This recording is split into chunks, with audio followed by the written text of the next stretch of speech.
I'm I-Team investigator Adam Walser.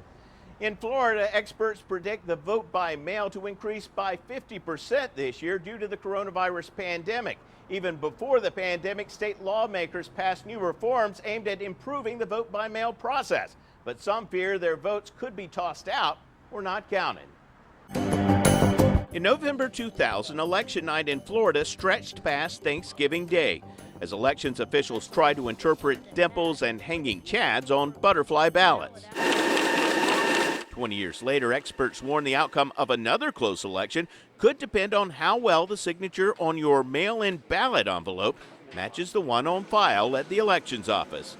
Pinellas County voter Alec Wilkoski says his ballot was rejected days before the recent primary. And they told me that there was some sort of mix-up with my ballot, that the signature didn't match the one they had on file. Wilkoski scrambled to get a copy of his driver's license and what's called a vote-by-mail cure affidavit to the elections office by Election Day. So yeah, it kind of created a little bit of a stressful situation right before. I'm like, is my vote going to count? Is it not going to count? Dr. Daniel Smith conducted research for the University of Florida, in which he uncovered 1.2% of vote-by-mail ballots. About 32,000 votes were rejected in Florida's 2018 election. You're not there. And so we entrust that the signature on the back of your envelope as a registered voter is going to match what's on the records of the supervisor of elections. Smith found rejection rates varied widely across Florida counties, from 0.25% in some counties to 3% in others, with signatures of younger, older, and minority voters more likely to be rejected. There's incredible variation across all different types of demographic groups that raise concerns. In 2018, the winning margin for Rick Scott over Bill Nelson in the U.S. Senate race was just over 10,000 votes out of 8 million ballots cast. The Democratic Party filed a lawsuit to extend the recount, claiming Florida's rejection of vote-by-mail ballots is based on error-prone signature matching determinations. Last year, state lawmakers passed reforms to the process, allowing voters whose ballots are rejected to provide additional information to, quote, cure their ballots. Ron Turner is the Sarasota County election supervisor. We will send a letter. We will email if we have an email address.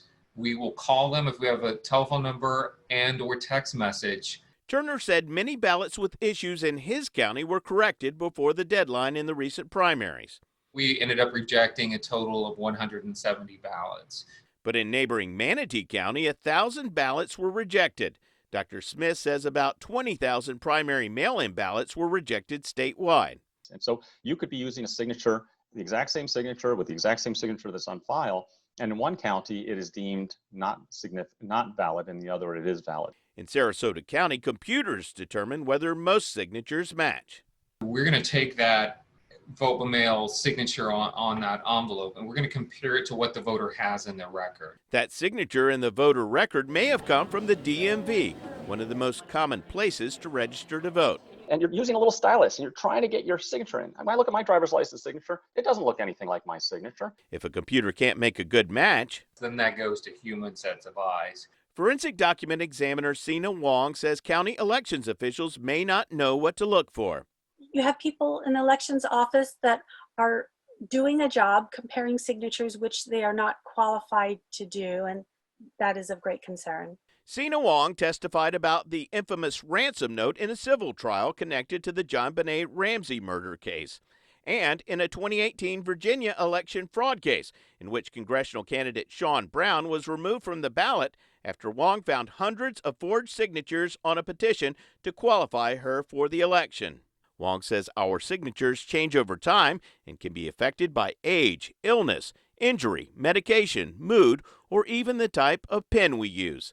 President Donald Trump, for instance, prefers to sign documents with a felt-tipped pen. You can see big differences in these 3 signatures. These are 4 signatures from Richard Nixon during his presidency. And the very last one, he decided to send in a ballot, and it would get rejected because it would not match the signature that's on file. Wong says it takes experts years to know how to tell if a signature is real or a forgery. Our official title is Forensic Document Examiner. Handwriting expert Tom Vastrick agrees verifying signatures can be tricky. I pull out an old college paper, like an hardly recognize my own handwriting. Vastrick, who has more than 40 years of experience as a forensic document examiner, was hired by the state in 2019 to train election supervisors in how to verify signatures, training that was not previously required. What I'm going to teach you is a way to view handwriting differently than you have in the past, a more methodical approach. The initial training, which lasted 1 hour and 47 minutes, took place at a conference in Orlando last October, attended by about 200 elections officials. When they come out of there, you know, what level of expertise do they have?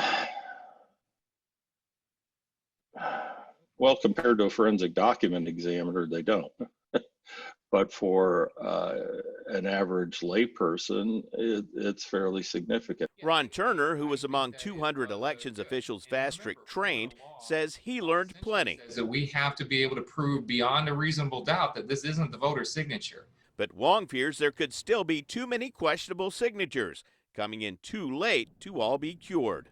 It is serious and it should be taken seriously, and the work shouldn't be done by people without proper training.